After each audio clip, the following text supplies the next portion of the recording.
Good morning. Welcome to morning. My dog has brought me my shoe. Oh, she hasn't. She didn't bring it to me. She brought it to her own bed. How nice. Now she's just walking away. We have a tense relationship right now. It would seem. I wasn't aware, but here we are. So today I will be opening up another one of my booster packs from War of the Spark. My nose itches a lot. I just sneezed. You didn't see it because I did it before the camera started going. I honestly think it's just like one of my hair. My hair is like fell from my head and is like just hanging out on my nose. But I can't get rid of it. I don't know. It's just one of those things. So let's open this buggy. I was gonna say bugger. I was gonna say buddy. I was gonna say who knows.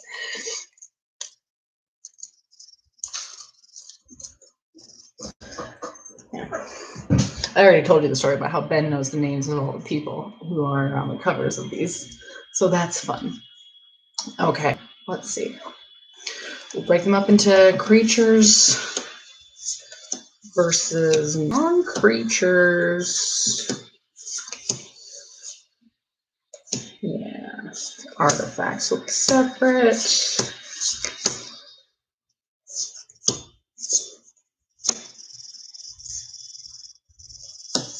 And then the two lands, or the two sort of dump characters are a land. It's a white land, and a token creature that is a wolf. So there's a possibility that we will be getting a card in here that gives us a reason to have a token creature that is a wolf, but don't know what it is yet. First character. You know I was going to do it. First creature, which I'm almost positive we've had before. Herald of the Dreadhorde. When Herald of the Dreadhorde dies, amass 2, put 2 +1/+1 counters on an army you control. Create. If you don't control one, create one. It's a 3/2, and it costs 4. Maybe we don't have this one, but Dreadhorde is definitely a word that I've seen before. My nose! Oh my gosh! Sorry. I know it's just so bad. So it costs 4 is a 3/2. I don't know. A 3/3 could have done me just nice, just right. The 3/2. But the nice thing is that when it dies, it does something. So that's always a good thing. I don't know how I feel about this one. Not great is how I feel about it. Vampire Opportunist. Definitely seen this one before. You can pay to have each opponent lose 2 life and have you gain 1 life. So that's nice. It's cheap. It's 2 for a 2/1. But I didn't see this until just looking at it now. This ability costs 7 mana. 7 mana. You're not going to get that very much. But I think the nice thing about this is that it can be a good early stage creature and late game. Early game and late game. Because early game, it's cheap enough that you can get it out. It's 2/1. Late game, it's got a power that you're only going to be really able to use in the late game when you have enough mana. And but losing 2 life and gaining, you gaining 2 life, that could be nice. It's just not like a late game thing, really. I don't know. I'm not a huge fan. Turret Ogre. Turret Ogre has reach. That means it can reach creatures that have flying. So it does not have flying, but it can block creatures that have flying. When Turret Ogre enters the battlefield, if you control another creature with power 4 or greater, Turret Ogre deals 2 damage to each opponent. So it costs 4 and it's a 4/3. And if you pair it with the Planeswalker, I don't know if I'll be able to find it. The Planeswalker that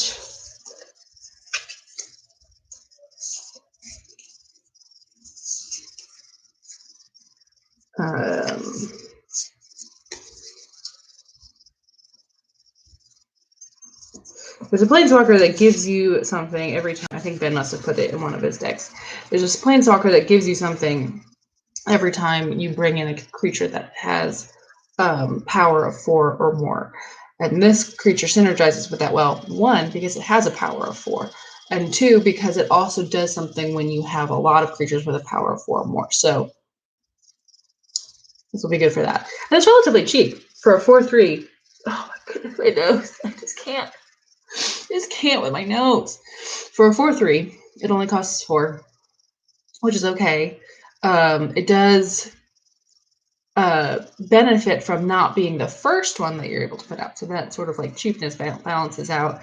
Because if it's the first 4/3 or the first level, power 4 creature that you're able to get out, then it doesn't have its special ability. But it does have reach, so that's nice. Always nice to have reach, because, I mean, flying would be better, but sometimes the creatures with flying don't have the other things that you need. So,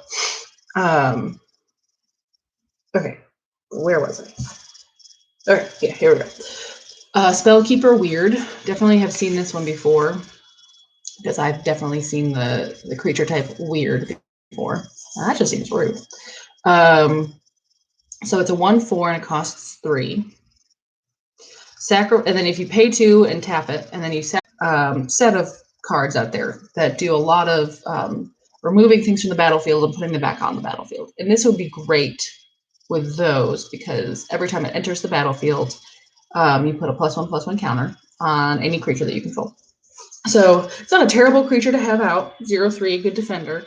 But if you had the ability to take it out of the battlefield and put it back in, like exile it and bring it back, or a lot of these cards have different ways of doing it, that would be even better. So, and then costing 3 for a 0/3. With that, I mean, if you had the other cards that moved it around a lot, that would be great.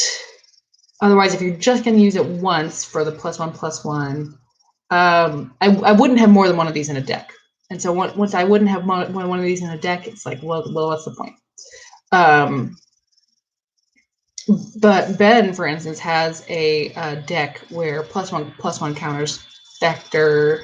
They're very important, and more important than just being useful. And then also, if you have a lot of things that let you proliferate, so that you can add counters to creatures that already have them, this would also be helpful. So those are the ways or the times in which this would be a good card. Straight up and down, I don't know. Chain Whip Cyclops, I think we've seen this one before. It is 5 for a 4/4. And you can pay 4 more to have target creature cannot block this turn. So that is helpful. And it's helpful that it's on a robust creature. A 4/4 is hard to just straight up kill. So you need, as the opponent to this card, you would need a bit of a strategy to kill this thing. But cannot block. I don't know. They'd have to have like a defender out for that to be valuable. If they had a defender, somebody with like a 0/4 or something like that. And this ability doesn't tap this, so this can still attack after doing that ability, which is nice.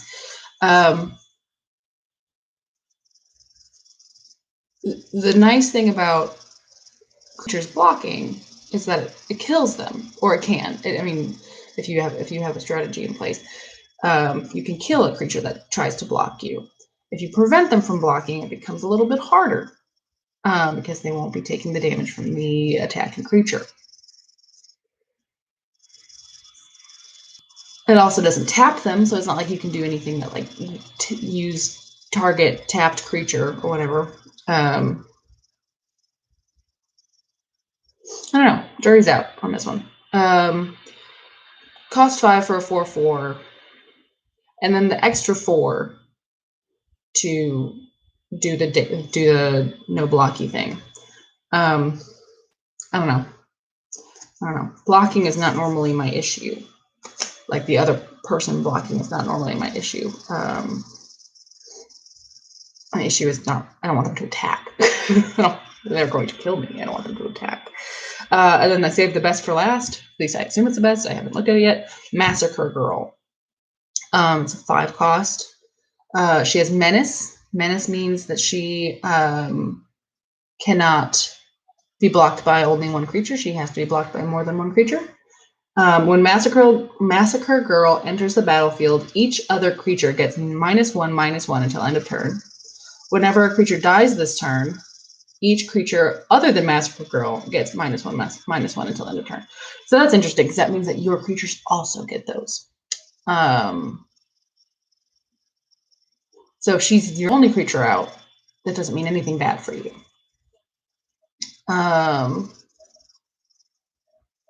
She's a 5 cost for a 4/4, which we just discussed is fair to middling. Having Menace is really nice, though. That means if they only have one creature who can block, she can't be blocked. However, being blocked by 2 creatures makes it harder to kill the creatures that block you. So there's that. She does give -1/-1 counters. Well, not counters. Just until end of turn. I don't know.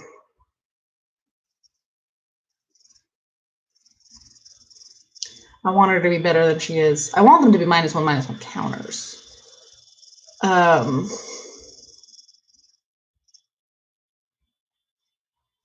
So that they last more than 1 turn. But that is not what they are. That's just not the case. Okay, those are all the creatures in this thing. The spells that we have here. We have some repeats. Heartwarming Redemption, which I feel like I've definitely seen before. But I think I've shown you before. It's an instant. It costs 4. Sorry, math. It costs 4, one of which has to be red and one of which has to be white. Discard all cards in your hand, then draw that many cards +1. You gain life equal to the number of cards in your hand. So if you discard 6 cards, you draw 7 cards, then you get 7 life. Pretty straightforward. I don't know.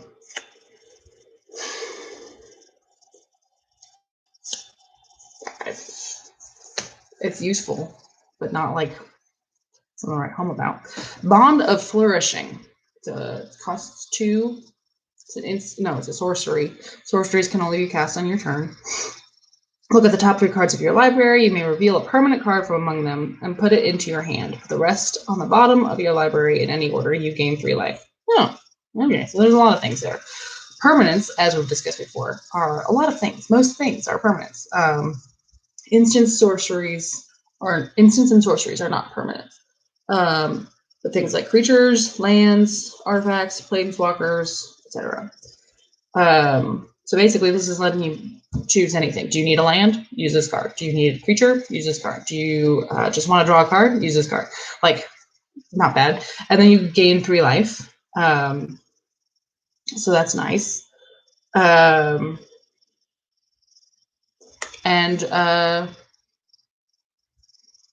it's only cost 2.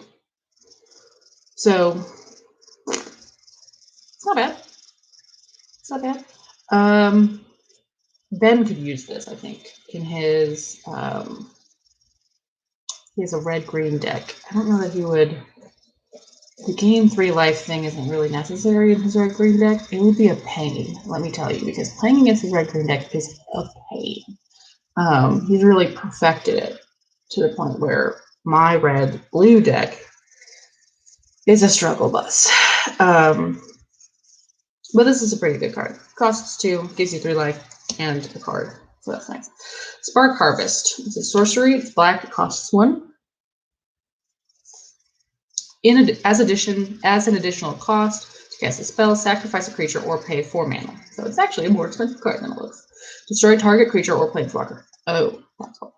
So destroy target creature or planeswalker is, well, there's probably more cards in the black deck that say destroy target creature. And that is just sort of like bomb. Like, you've got say you've got like your 4/4s and they've got like +1s all over the place, then you can't really easily kill it. For one thing, they can choose not to block. For another thing, if you have things that like do 1 or 2 damage, that's not going to kill it, and then you have to get them to block it with that. So then there's like this whole thing of like trying to either coerce them into blocking for you, or forcing them to block through various spells. So this is just a straightforward way of saying, nope, never mind, destroy it. Destroy it goes into the graveyard. There are some of these that instead of going into the graveyard, they are exiled. Sometimes that's better, sometimes it's not, because some cards some cards can be recast from the graveyard. But also some cards can be recast from exile, but very rarely can they be recast from both. So there's that. Spark Harvest costs 1 and a creature, or 1 and 4 mana. So, which makes sense. It's a destroy a creature spell, so those need to be a little bit expensive. Otherwise, people are just casting them willy-nilly. So yeah. Giant Growth. I already actually have this card from somewhere else. Target creature gets +3/+3 until end of turn. It costs 1. It's a pretty good card, but you'd need really good timing for it to be valuable, because you can play it. So you say you set creatures to attack. You say, like, I'm attacking with these creatures. Person says, okay, I'm blocking with these creatures, and I'm blocking this creature with that creature. And then you play this. And then you say, oh, you already declared blocker, so you can't take that back. But, by the way, this guy's totes going to kill your dude, whatever. That would be the way to play this. I've never had that luck. Not never, but I've had it a lot where I declare attackers, assuming that I will be able to do this and kill a big boy that I'm trying to get rid of, and they don't block. I'm gonna use that creature to block, which because it's just well, I think it's because usually when I'm doing it, when I need it to do it, I'm in dire straits. Like, I'm losing life, I'm hemorrhaging, so I'm like down to like 5 life or whatever. But they're doing fine, so they can take a couple hits. They don't need to block. And blocking is dangerous. It's a dangerous proposition because of cards like this. So they don't want to do it. If they don't have to, then they don't have to. I wish they would, but can't win them all. Steady Aim. I think we've seen this card before too. It is a cost 2, untapped target creature. It gets +1/+4 and gains reach until end of turn. So that's also sort of a handy thing. They declare attackers, and maybe you don't have a blocker that can block flying creatures, which is why this would give you reach, and that would be good. Or maybe you only have a really weak creature out, or maybe you have a tapped creature. So those are the 3 instances in which this card, you have all 3 of the above. This card will help you out. If you've got a tapped, weak, non-flying creature going up against a stronger flying creature who's attacking you. Yeah, and it only costs 2. So, but it's sort of a niche card. Like, reach, the fact that it gives you reach and not flying suggests that it's good for blocking. You could use it for attacking, but it's not going to be useful because it only gives you a +1. It gives you a +4 to defend, but a +1 to attack. So it's really only there for blocking,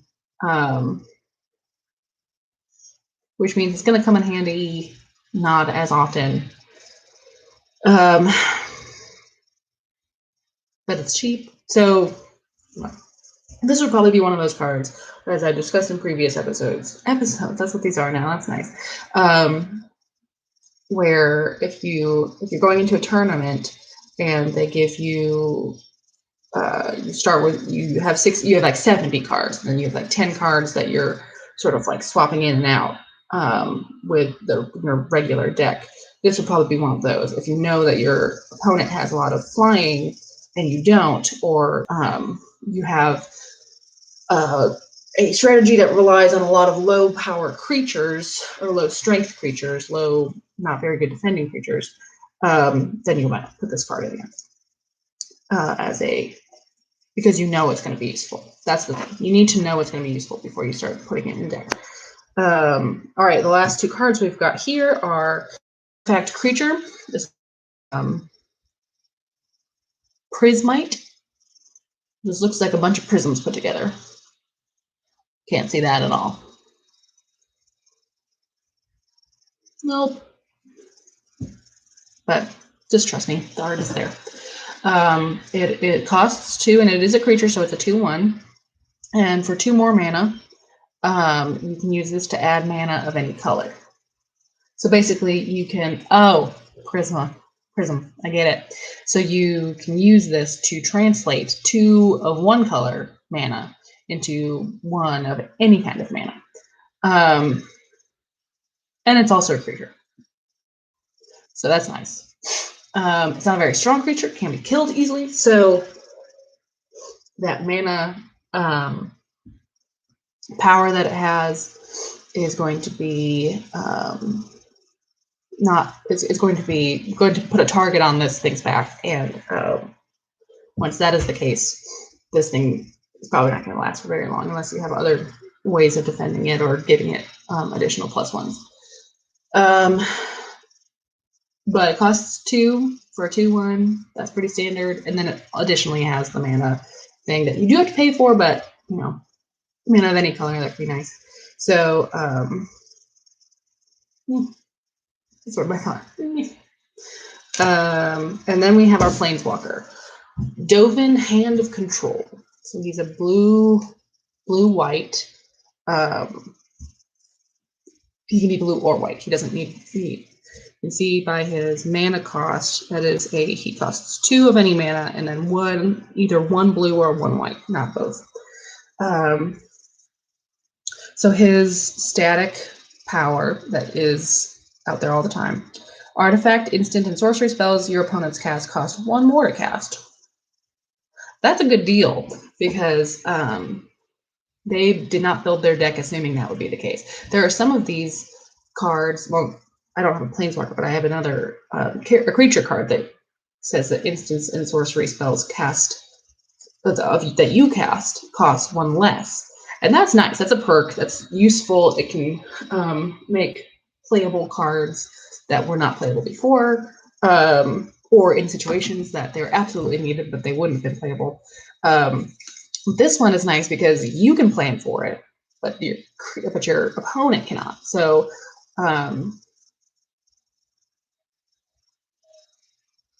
yeah, that's nice. And then it's -1. He has 5 loyalty. His -1 spell, which is the only spell he has, is until your next turn, prevent all damage that would be dealt to and dealt by target permanent an opponent controls.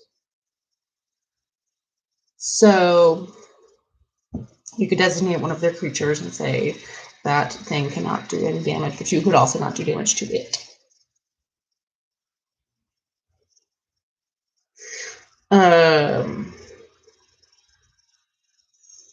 But you could put things in stasis that way, where they're on the field, but they're not very useful. So the only problem with this, though, is that he has no way of increasing his loyalty. So he's got 5 of those.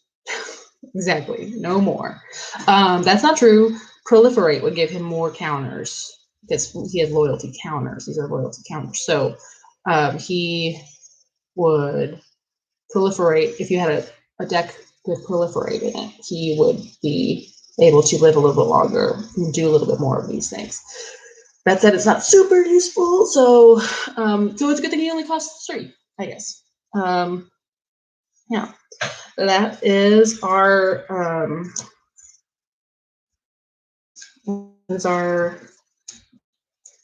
booster pack for the day. I was thinking that I need to build a zombie army deck because we have all those mass cards, the cards that, like, if you have an army, put a +1/+1 counter on it. If you don't have an army, make one.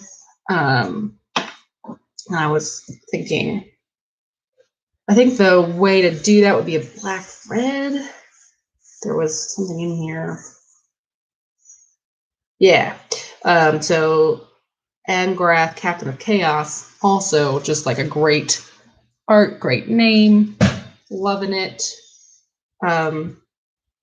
He has Amass as his -2 spell, and he also gets your creature's menace. That's the one where they have to be blocked by 2 or more creatures. So yeah, so because he is black-red, I would want either black or red in my thing, which makes sense because I think most of the Amass that I've seen have been black or red. So there is, oh, how's this guy in here? What's happening here?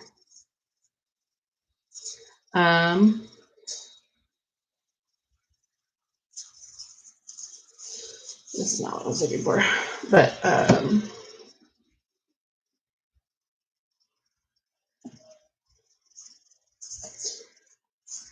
oh yeah, oh, that's the other thing. Leyline Prowler, not a an Amass specific one, but such a good card that I would want to do that. So this might end up being, it could be black, red, and green. That would be sort of spreading myself a little thin though.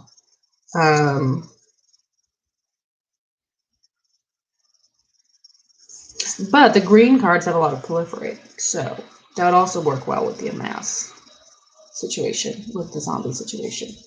All right, I'll have to think about this more, but if it comes to it, I may then, oh man, here's a